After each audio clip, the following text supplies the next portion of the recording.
Morning, everybody. We're just waiting for a few people to arrive. Hope everybody is well. And I think whilst we've got those people arriving, I just want to welcome everybody and, thanks for joining myself and Pete today for what promises to be an informative and inspirational session, I think. We have over 350 people registered for today's event from across the industry. This includes universities, independent training providers, colleges, and employers. For those that may have not met me before, my name is Russ Ledwards, Account Director here at Aptem, and I am delighted to be hosting today's webinar. What we're going to do now is just a short bit of housekeeping. So as people are joining, I'll draw your attention to a couple of housekeeping items. First of all, we'll be recording this session for everybody who's registered. You'll get a copy by email, so please feel free to share this with colleagues and others in your network. You'll be muted throughout the webinar, so if you need assistance, we've got a chat function in the right-hand panel. Some of you may have noticed, like myself, that GoToMeeting has somewhat changed since I used it last, and I think for the better. You can also ask questions in the question section of that panel. Feel free to pose questions as we move through, and Pete and I will get to those, as many as we can, towards the end of the webinar.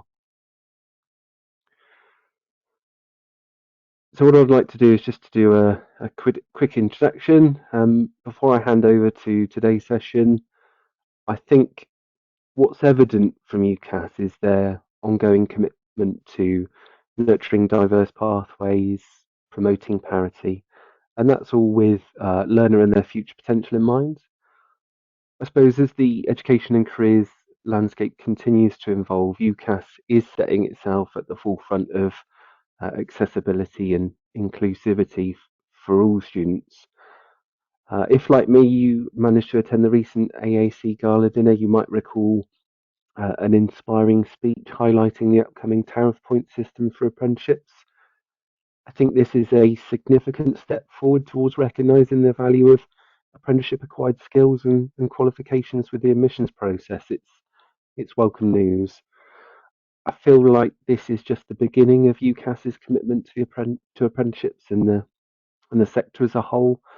And with that in mind, we're here to delve deeper into those topics and answer the questions that you might have. I'd anticipate from Pete that his session's probably going to run around 25-30 minutes, so we'll have plenty of time for Q&A at the end and might be able to offer you some time back. Without further ado, I'd like to hand over the floor to Pete Milsom, UCAS's Partnership Manager. Pete, the stage is yours. Great, thanks very much, Russ, and thank you for the introduction. My name is Pete Milsom. I'm Partnerships Manager at UCAS. Russ mentioned the tariff just then. If you have got any questions on the tariff or indeed anything that we're going to be discussing today, then please do put them in the chat, and then Russ, I think you'll have the chance to put them to me at the end of this presentation. But I'd like to tell you a little bit today about some of the what's, whys and hows of what we're doing at UCAS to open up greater choice for people that are considering their next steps, and for employers and for training providers and for recruiters, by bringing apprenticeships to the UCAS experience, to the UCAS platform. But before we go into that, I'm going to share a little bit about what our UCAS research tells us about the next few years.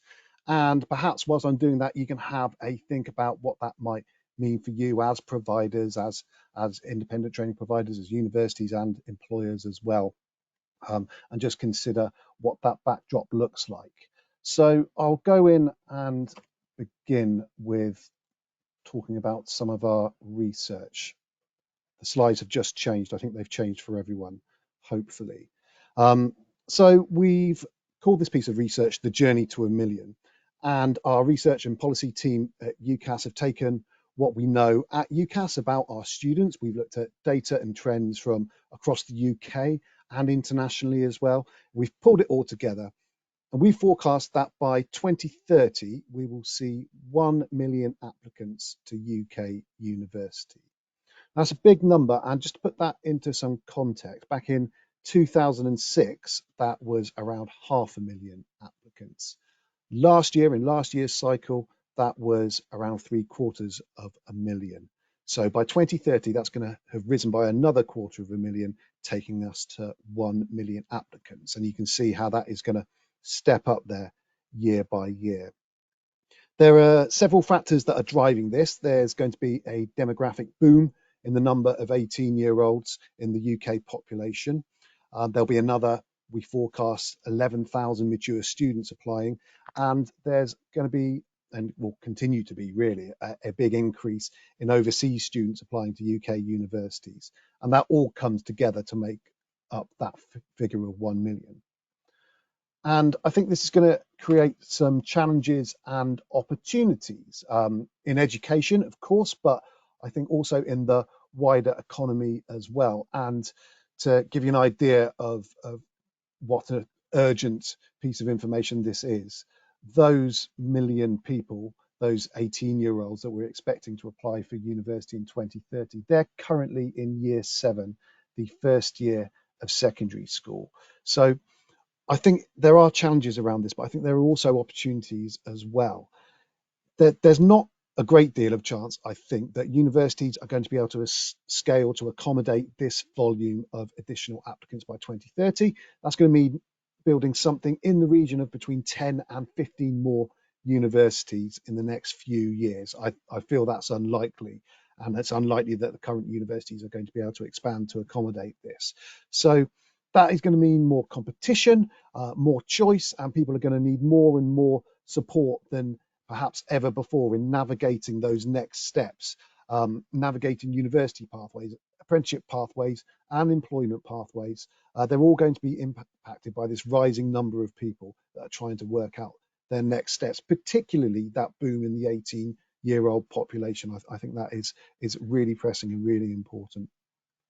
So I think, as I said in my opening pitch there, I think it really is worth us considering what it means for us in the apprenticeship sector as providers and employers as well.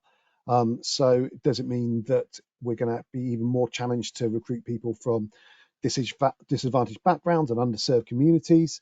Or is it going to be that perhaps people are going to get squeezed out in this competitive and complex landscape? Does it mean that recruiting the right people for apprenticeship programs, for example, is that going to become even more challenging in the coming years? And what part are we all going to need to play? I think if we get this right, if we get this increase, this surge in the 18-year-old population and those million applicants by 2030, I think that we can harness this opportunity, then it's a great opportunity to solve some of those skill shortages and challenges that people have getting hold of the right people for their early careers opportunities and for their apprenticeship opportunities. But there's also a chance that we perhaps don't get this right, and that it's not going to be the opportunity. So I think it is really worth considering this journey to a million, as we call it, and perhaps some of the opportunities that we can all harness over the next few years. And it is against this backdrop that UCAS has decided to bring apprenticeships to our service. And I expect many of you on this call will know UCAS as the people that help other people get into university. And perhaps you're wondering what on earth we're doing talking about apprenticeships at all. Of course, university admissions is one of our core services. We've been doing it in various iterations since the 1960s, but in our current iteration as UCAS, that's 31 years that we have been up and running as the UCAS that you know. And our core has been university admissions, but around that university admission service has grown a whole digital discovery wrapper. And people can come to UCAS and they can experience all the information, advice and guidance around going to university. When it comes to apprenticeships, we've been doing a little bit here and there for about 6 or 7 years now, but that was relatively light touch. So we would perhaps put a link here and there to some external websites and call it alternative careers or something like that. But now we decided at UCAS about 2.5, 3 years ago that we would really make a big investment into talking about apprenticeships and bringing it to UCAS. It's currently our single biggest investment at UCAS.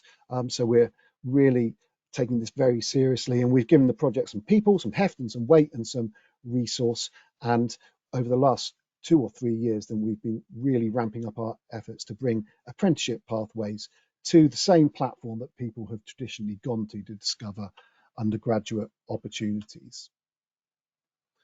And we're not just doing this because we think it's a good idea, but this is now one of our charitable objectives, and actually it's always been in our charitable objectives that we are looking to facilitate access to further and higher education.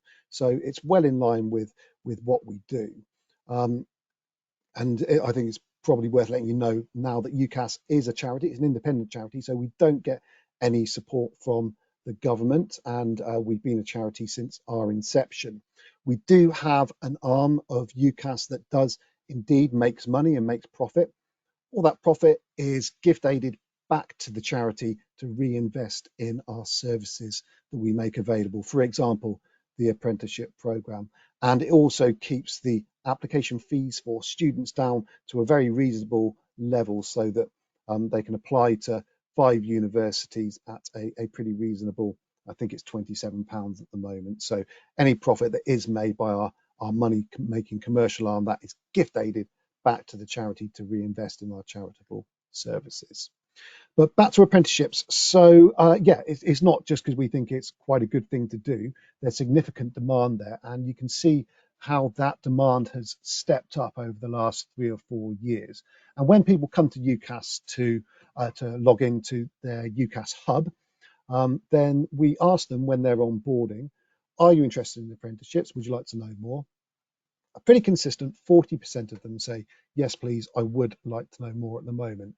And that has grown from back in 2021 from 152,000, and that the absolute figure at equal consideration deadline this year was 440,000. And I think we can expect that still to grow, and that interest has been stable certainly over the last 3 years, with that upward trend as well. So we know that there's a substantial interest amongst our audience about apprenticeships.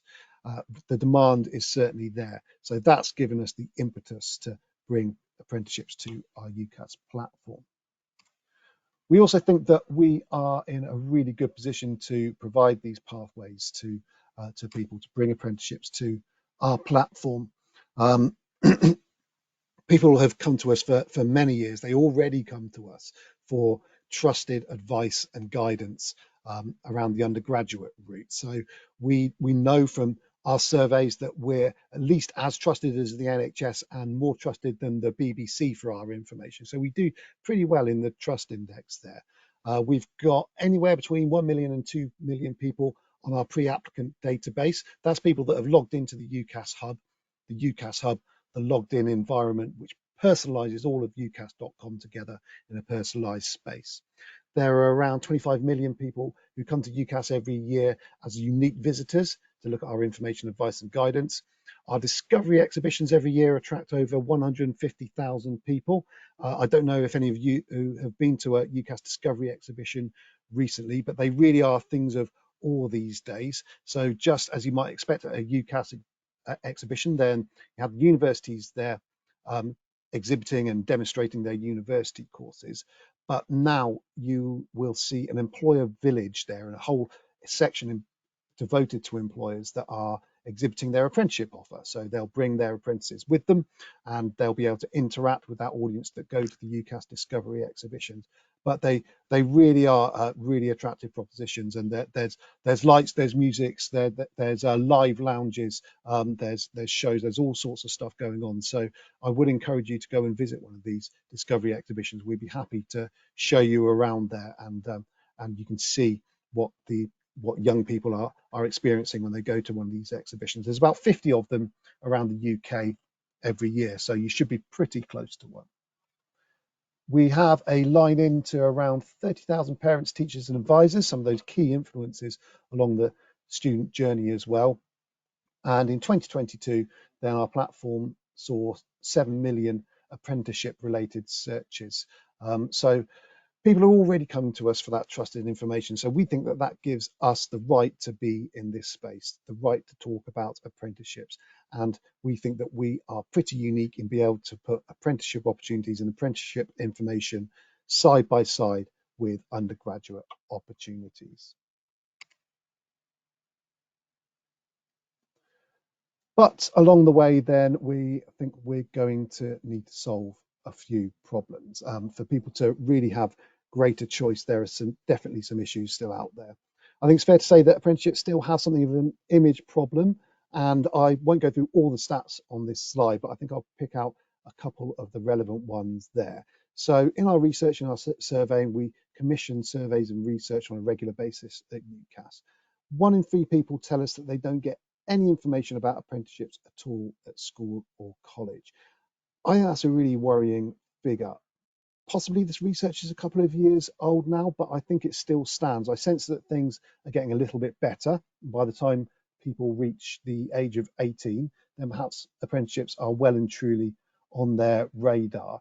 But I don't think people get their information early enough. And you can see the statistic above it, that 1 in 5 people close a door to a potential career at GCSE options stage because of that lack of knowledge. And we still hear some stories from our outreach partners that we work with, that they'll go into schools and there will be a university room, a UCAS room for people that want to go to university, and then they'll have another room for people that they don't really know what to do with. And I think that's where apprenticeships sit at the moment. So there's definitely a dearth, a paucity of information there, and we think that we're in a really good position to try and help solve that at UCAS. Speaking to the image problem thing that I mentioned, I think a really stark statistic there is that 76% of the people that we asked associate the word prestigious with going to university. That's against a pretty tiny percentage, 4% of people that associate the word prestigious with an apprenticeship. Now, of course, we know that's not necessarily true, and that there are aspirational, valuable careers via the apprenticeship route, just as there are through the university route. But people still view apprenticeships as perhaps a lesser option, a second option, and not as a viable pathway, as they have so long and so traditionally associated the university route. And again, when it comes to securing a good job, then we know that apprenticeships can lead to some fantastic and outstanding careers that people will work in for life. And there's a way to get into the workforce, then they are really, really valuable opportunities. But again, 87% of people associating university with getting a good job, 50%, 57% of people associate getting an apprenticeship with securing a good job. So although we know that those views aren't true, then there's loads of misconceptions out there, and they continue to run through what we do when we do ask people again about this. And when it comes to teachers and advisors in school as well, talking about apprenticeship applications, then we can see that 94% of them say that they're very confident in supporting applications to university. Only 24% said that they were confident in supporting people with their apprenticeship applications as well. So it's getting that information to people at the right age, early enough so that they don't rule out potential career opportunities along the way, but also supporting teachers and advisors a little bit better in their careers, education, and their apprenticeships, advice and guidance as well. We really think that we're in a great position to be able to support that. We also know, so I'm just waiting for my slides to move on. I will try one more time. But we also know that the journey for an apprenticeship applicant is really difficult. As I've said before, awareness is low, particularly in the early parts of people's advice and guidance journey. There's lots of negative misconceptions about apprenticeships. But once people do become aware of apprenticeships, it's really difficult for them to find accurate and up-to-date information. And there's pages and pages of apprenticeship information, advice and guidance when you do a Google search. Some of it's fantastic, some of it's great, some of it is not so fantastic and inaccurate, out of date, not current enough. And we really think that there is a space for one place, one single source of truth to talk about apprenticeship information. It doesn't all hang out in one place either. It's on employers' websites, it's on universities' websites, it's on the government websites, it's in all sorts of different places. If we can make that one single source of truth that people are coming to find out about university options, if we can make that true for apprenticeships as well, I really think that we can help people overcome some of those barriers when it comes to researching apprenticeships. And then when people have decided that perhaps, yeah, I'd like to go further down the apprenticeship route and look at apprenticeship opportunities and vacancies, again, that landscape is pretty disparate and difficult for people to navigate.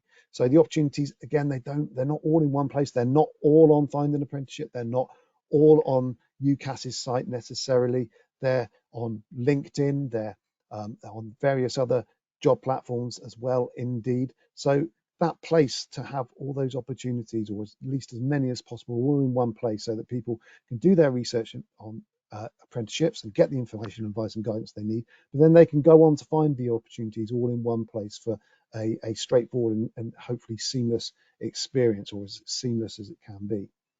We also know that when people start applying for those opportunities as well, that they find there is particular anxiety around those application methods, not only managing the volume of applications that they might have to make to get a high quality apprenticeship opportunity. I've heard stories of people perhaps making 30 or 40 applications, maybe in the case of a solicitor apprenticeship, for example, and they've got to keep track of all those different application methods, and they do differ across employers as well. And you might get some smaller employers who will say, yep, send us a CV and we'll have a telephone call, right up to employers that are perhaps larger and they have ATS systems, but they'll use application methods such as psychometric tests. They'll use multi-stage interviews, assessment centres, and all the rest of it. And people just aren't prepared for these when they're at those early stages of their career. So when they're applying for these, then people don't feel very well supported. And I think that people perhaps aren't supported as well as they could be at school for these kind of application methods. So that there is definitely a space for people to feel more supported when they go into those applications. And then beyond applications and selection, then it comes to interviews as well. Equally, people aren't very well prepared for interviews. These might be the first interviews that they've had in a commercial environment because they were just left school, and people find that a particular source of anxiety. And if people become anxious about a certain pathway, if they become anxious about apprenticeships, they're at risk of disengaging with the apprenticeship route altogether. They might end up on a undergraduate course that isn't necessarily correct for them, or they might end up disengaging with further education or higher education completely. And of course, none of us want that. So there are a lot of problems that we are trying to solve with UCAS with that journey. The journey to university, that is really well supported and has been for a number of years. As I say, 30 years of developing that support journey at UCAS has resulted in people that want to go to university, they can come to UCAS, they can look at university courses, they get advice with their personal statement, they get advice with their application, they get advice on finance, they get advice on accommodation, they get advice, they're able to engage in peer-to-peer chat with other people that are already at university. So by the time they end up at their halls of residence on day one, then they've got a pretty good idea of what they're going to get, and they have been very well supported. And when we talk about parity at UCAS, what we mean is parity to the undergraduate experience. So we want to do everything that we do for a potential undergraduate, we want to do that for a potential apprentice. And when we say we're bringing parity to the apprenticeship experience, that's what we mean, parity with the undergraduate experience. Everything we do for a potential undergraduate, we want to do for a potential apprentice. So what are we doing about it now? What have we been up to over the last couple of years? Well, I think it's fair to say that the last couple of years have seen us get our information, advice and guidance into really good shape at UCAS. I can show you some examples as soon as the slide changes here, which I'm hoping it will do quite shortly.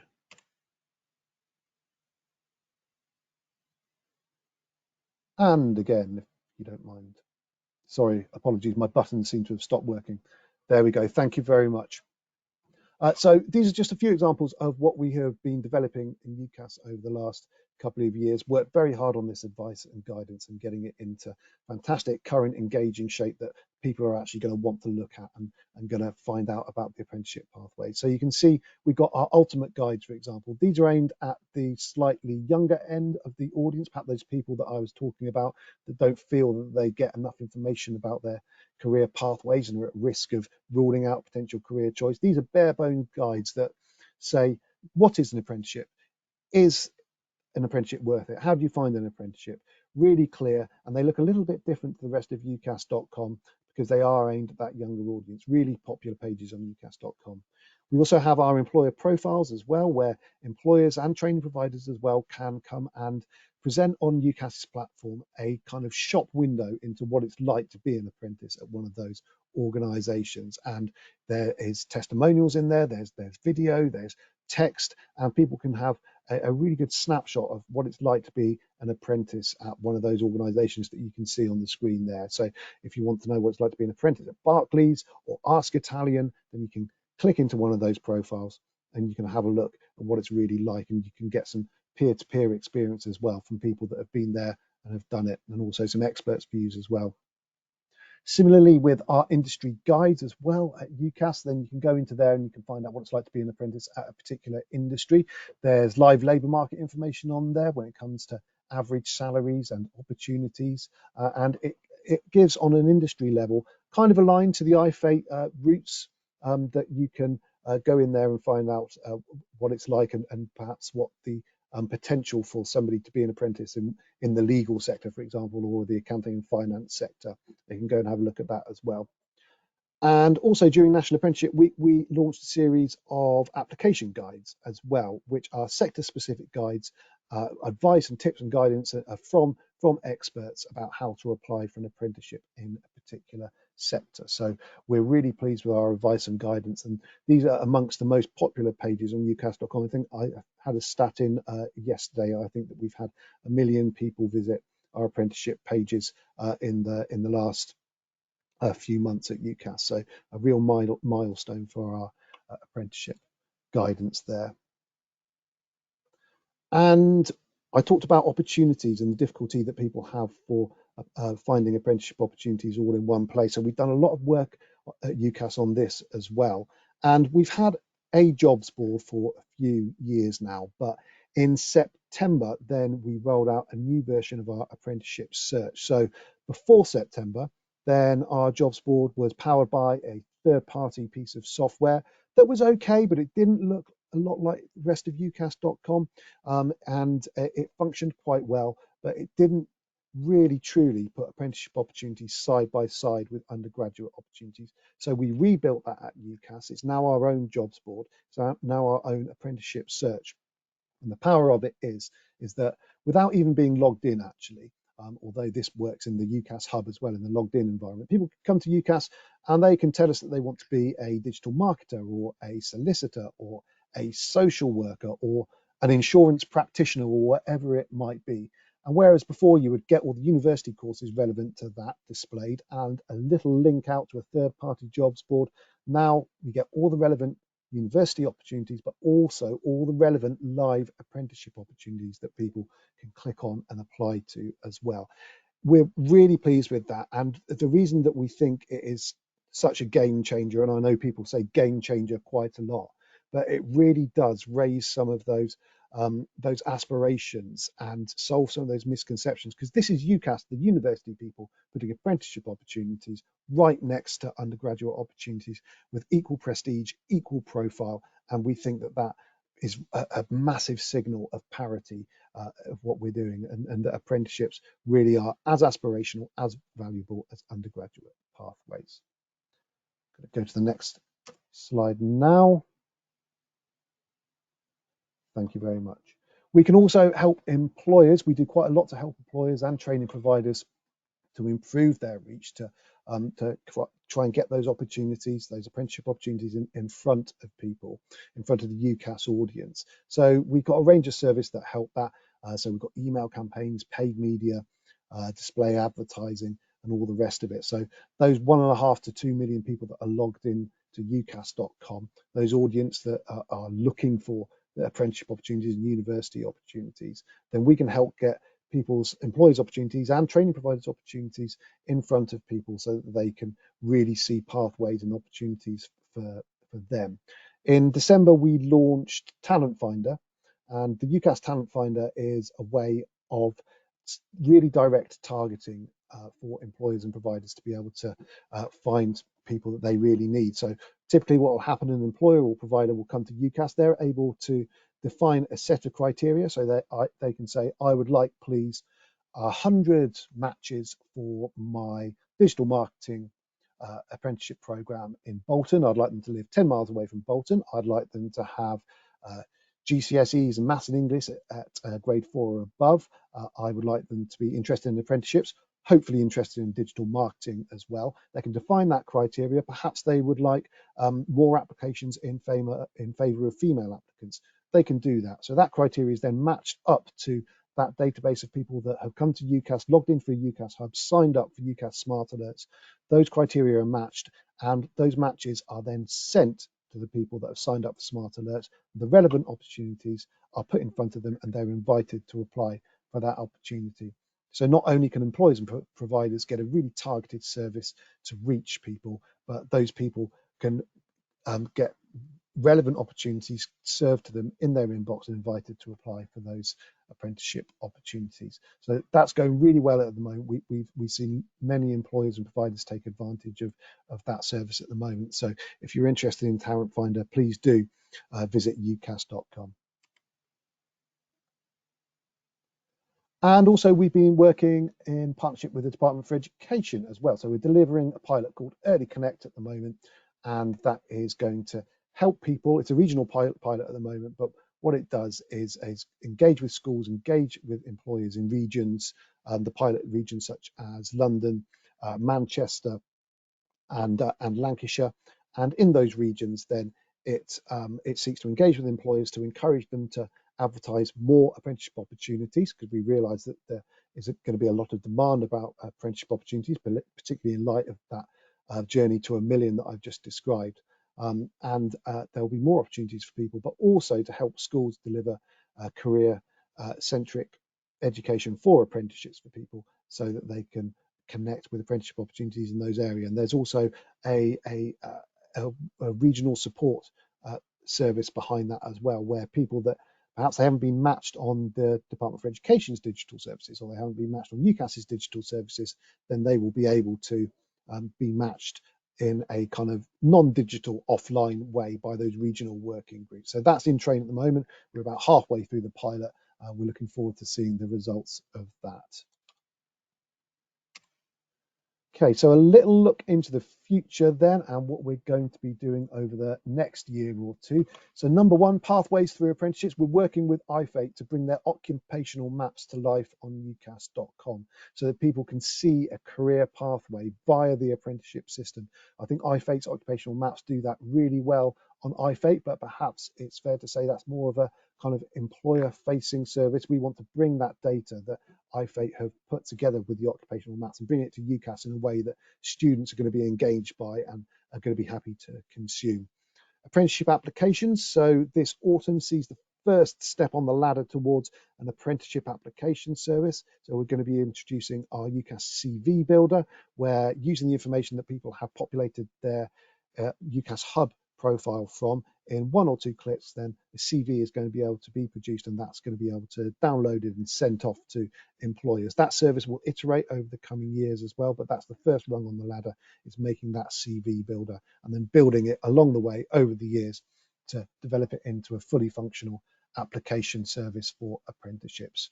We're looking to engage that audience of teachers and advisors that we've got and give them even more support on apprenticeship-centric and career-centric guidance as well by coming to UCAS.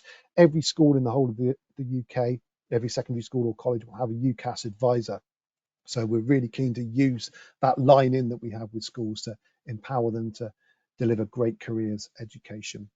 And as mentioned right at the beginning of this call, then we are very close, we hope, to being able to say that we're going to attach UCAS tariff points to level 3 apprenticeships. So we're very excited about that.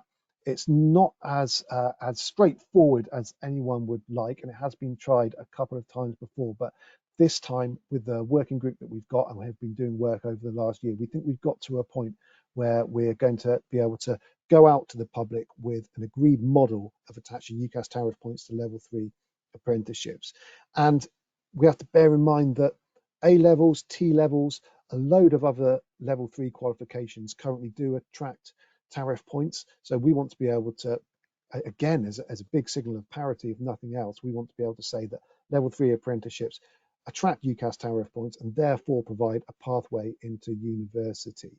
And in the days before apprenticeship standards, then some of the BTEC qualifications that came with apprenticeships, they would attract tariff points. It wasn't so much of an issue. With apprenticeship standards, they haven't, since their inception in 2016 or 2017, they haven't attracted UCAS tariff points.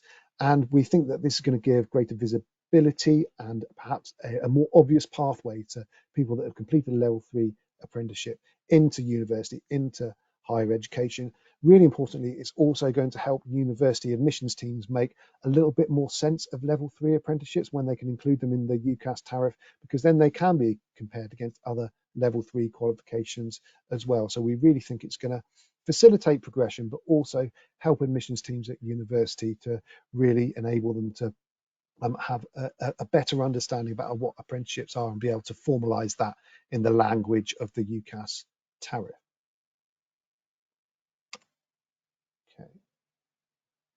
Okay. So, as I said, this is a bit of a summary, really, but for prospective apprentices, then it is our aim to make discovering, deciding, and applying for apprenticeships as inspiring and as accessible at UCAS as it is for university applicants. As I said, everything we do for a prospective undergraduate, we want to do for a would-be apprentice. That's our aim. That's what's driving us. And for training providers and employers, then we can help training providers and employers attract, engage, and connect people with the right talent for your apprenticeship programs. So we've inspired the next generation, and then we can connect providers and employers to those people so you get great talent for your apprenticeship programs. Okay. This is a relatively young venture for UCAS. As I said, that serious investment is only about 3 years old, so we've still got loads more to do.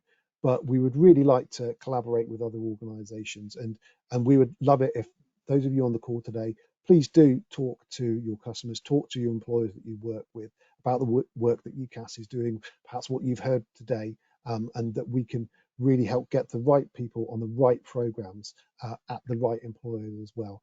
We know quite a lot about our audience. We know what time they are most likely to engage, what point in the year in the admissions cycle. We've got all that targeting, so we can really help make sure that employers and providers are getting the right people for their programs.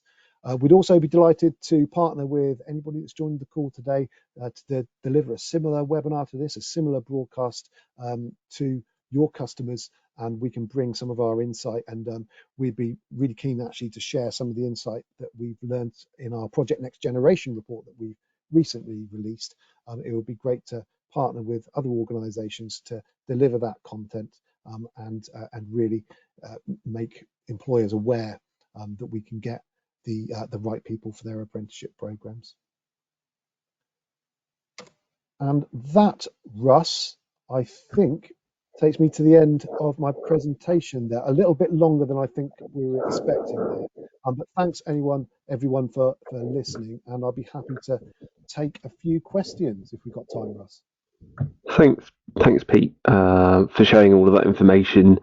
I hope everybody found it as useful as I did on the webinar today. And we've had quite a few good questions come in, so I'll choose a few. But what we'll do is we'll make sure that we take all of these questions away, and if we don't answer them today, that Pete will come back with those kind of relevant answers in due course. So broadly, Pete, what do you see as the main obstacles in achieving these plans, and are there any kind of strategies around how you might overcome some of these? Yeah, I think one of the key obstacles is the supply and demand issue that we've got at the moment. As I mentioned at the beginning, we're heading up towards that big demographic boom of 18-year-olds that's stepping up over the next few years. And we really want to put apprenticeship opportunities and pathways in front of people. But there is perhaps a danger that we are talking about this, we're creating demand, we're getting people inspired and excited about apprenticeship opportunities. But we know that particularly in some sectors and some areas, then those apprenticeship opportunities are scarce. And I think that the real obstacle to achieving this and making sure people do step on the right career pathway, so that we don't get people that are ending up at university because they couldn't find an apprenticeship pathway, or the other way around. Indeed, it's really important to stress that we're not putting apprenticeships above undergraduate degrees, or the other way around. We're not putting university above apprenticeships. We really do want people to make the right choice for them. But I think that there really needs to be some opportunities. I said earlier that 440,000 people say that they're interested in apprenticeships, but we know in 22, 23, I think that under 19s, there are only 5,000 apprenticeship starts amongst the under 19s in that year. So that big number, that 440,000, that funnels down to about 5,000 starts. One of the reasons for that, I think we can reasonably expect, is because there aren't any opportunities in people's areas. And we did some research with the Sutton Trust at the end of last year, I believe it was released. 3 in 5 people that we asked that had disengaged with the apprenticeship pathway say they did so because they couldn't find an apprenticeship opportunity on their doorstep, essentially. So we are doing work with employers to try and solve that. I don't think it's something that UCAS can do alone.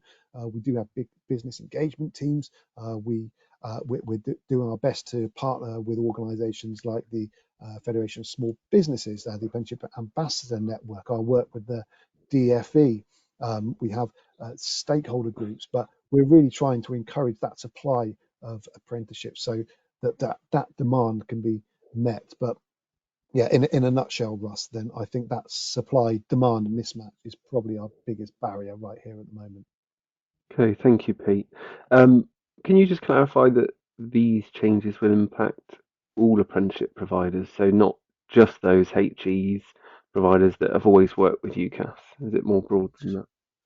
No, that's right. So it's really important to emphasize actually that we are here for levels 2 to level 7. So the apprenticeship opportunities that you'll find right now on ucas.com, they span from level 2 to level 7. Our information, advice and guidance, they talk about level 2 all the way up to level 7. So that's all level of apprenticeship. So it won't just be university providers and degree apprenticeships. It will be the other levels of apprenticeships that independent training providers deliver as well. So we're there for all levels of apprenticeships. I think it's reasonable to work on the hypothesis that still lots of people, many people, the majority of people are coming to UCAS because they're interested in going to university. So perhaps that audience is naturally interested in perhaps those level 4 and above opportunities. But we have seen that change over the last couple of years, and people are coming to UCAS earlier and earlier. I think it was 15% in 2022. That jumped to 30% in 2023 for people that are coming to UCAS, not just to apply for university, but for discovery. So to investigate university pathways and to discover apprenticeship pathways as well. So yeah, very much here for providers that offer all levels of apprenticeships. Thank you. And I've got a question here that's kind of interlinked, I suppose, with that. Is that how best can training providers advertise their apprenticeship opportunities with UCAS? For training providers, well, for employers, indeed, anybody that does have any apprenticeship opportunities going, then to advertise a vacancy on our apprenticeship search, there's no charge for that. So you can come to UCAS, head to ucas.com. I'm sure Russ will share a link after this webinar as well. But go to ucas.com, register your interest. We can get you set up and we can get your vacancies advertised on ucas.com. That is the kind of, I suppose, free point of entry for providers and employers to advertise their vacancies on ucas.com. There is further targeting for enhanced services, which are paid services. But work with UCAS to get your vacancies on ucas.com. Get yourself a provider profile as well on ucas.com. I mentioned that kind of shop window that shows off your apprenticeship your apprenticeship offer, your apprenticeship program on UCAS, you can come to UCAS and do that as well. So yeah, there's a web form on ucas.com. Please use that. Get in touch with me if you would prefer via email, or look on the links that we'll send up after this webinar. Thanks, Pete. You mentioned the tariff point system for apprenticeships being somewhat tricky to get right. Are you still set for this to go live in September? Is that right? Have I got the date right there? We are, all being well, going to go live with it in September. So um, there are a number of challenges around this, and just for context, really, the UCAS tariff is pretty it's a pretty broad calculation, and it's a pretty blunt calculation. But what it does, what it seeks to do, is to provide admissions teams at universities an idea of the size and scope, perhaps the surface area of a qualification. And what it does, it allocates a size band to a qualification based on duration or guided learning hours. It then allocates a grade band based on the potential outcomes of that qualification, so A, B, or C, or pass or fail, or distinction, whatever it might be, multiplies those two figures together, and that is the output of the tariff score there. Some of the challenges around doing that for apprenticeships have been that we want to do it for the whole of the United Kingdom. Apprenticeship systems are different in all four nations of the UK. For example, England, for English apprentices, it's possible to achieve a merit or distinction. It is not possible to achieve that in the other nations as well. There will be embedded qualifications in some apprenticeships, but not in other apprenticeships. We need to find a level of tariff points that is going to pass muster and be able to be credibly compared to three Bs at A level, say, or a pass or a merit at T level, for example. So those are some of the challenges as well. And we've consulted quite heavily on this over the last year in a process of closed engagement. So we've talked with representatives from departments from government across the four nations, awarding organisations. We've talked in roundtables to groups of training providers, to groups of employers, to groups of admissions teams at university providers as well. And we think that as a result of those closed consultations, we've come up with a model that we're going to put to a public consultation where anybody in the UK will be invited to give their views on this model. And this will go out we will make this as publicly available as we can to get it in front of people. And they'll be invited to comment on this model. And then following those 4 or 6 weeks after that has gone out in mid-April, then we'll analyse that information, we'll do a report on it, and if we at UCAS think, we've got to a place, we've got to something which is which we're going to be truly useful for people, and taking into account the feedback for that public consultation, then people from September onwards will be able to use level 3 apprenticeships in the form of tariff points to put on their university applications, which we're really excited by. But as I say, we do need to get it over the line first. So anybody on this call, please do look out for that public engagement, that public paper for consultation, and give your views. Thank you. So we've got quite a few questions, so we'll make sure that we get those covered off at some point. Just one last one that I wanted to put to you, Pete, is that I guess UCAS are taking steps towards creating more parity between undergrad and apprenticeship. But do you see a point where they will have true parity, that maybe some of the support that students get as undergrads might be offered to those on an apprenticeship? What's the ambition longer term? Yes, I suppose if you take nothing else away other than every service that we provide for a potential undergraduate, then we want to provide for a would-be apprentice. So if someone interested in university is able to engage in peer-to-peer chat, live peer-to-peer digital chat with people already at university to really get the skinny as to what is going on at university and what it's like to be on an English course or an engineering course at university, then we want to make that service available for apprentices as well. And I think, for example, our plans to develop the application service as well. We run an application service for universities. That's a service that we do for undergraduates. We want to bring that for apprentices as well. Our apprenticeship search, then we've achieved parity by putting those live apprenticeship opportunities right next to undergraduate opportunities as well. So we've made some big strides already. I think one of our biggest barriers is that misconception and image problem. Not so much, I sense, amongst school leavers or people that are at school already. I think Mm. that they are pretty quick to come round to the idea of apprenticeships as being, something for them. Seeing an apprenticeship, seeing our advice and guidance, and thinking, yeah, I could be in that position. That looks like a great career. I think when it comes to other key influences in students' lives, like parents, for example, perhaps like teachers, I think there is still a lot of work to do for solving some of those misconceptions around apprenticeships as well, and to really make those apprenticeship pathways uh, available and seen in the same light amongst parents, amongst teachers, as it is seen for traditional university pathways as well. I think you asked when we will achieve true parity. I'm not sure I would commit to a date, but considering the work we've already done, and considering that we still got a lot to do, I would hope to say that we have been able to achieve true parity in the coming years. Thank you, Pete. Really As a appreciate your time non-committal today. commitment, I guess. Yeah, thank you. So, we've been delighted to be able to bring this content to so many of you today. It's been fantastic. Um, as you've probably seen, there's lots of moving parts, and here at Apten, we continue to build on the foundations of a partnership between ourselves and UCAS, I suppose, to stay close to how the products and services develop and considering how we can best work together to serve apprenticeship providers, employers, and learners. Thanks again, Pete. Absolutely fantastic. And thank you to all for joining us today. Please look out for the recording in your inbox in the coming days. Have a good day and take care. Thank you. Thank you. Thank you.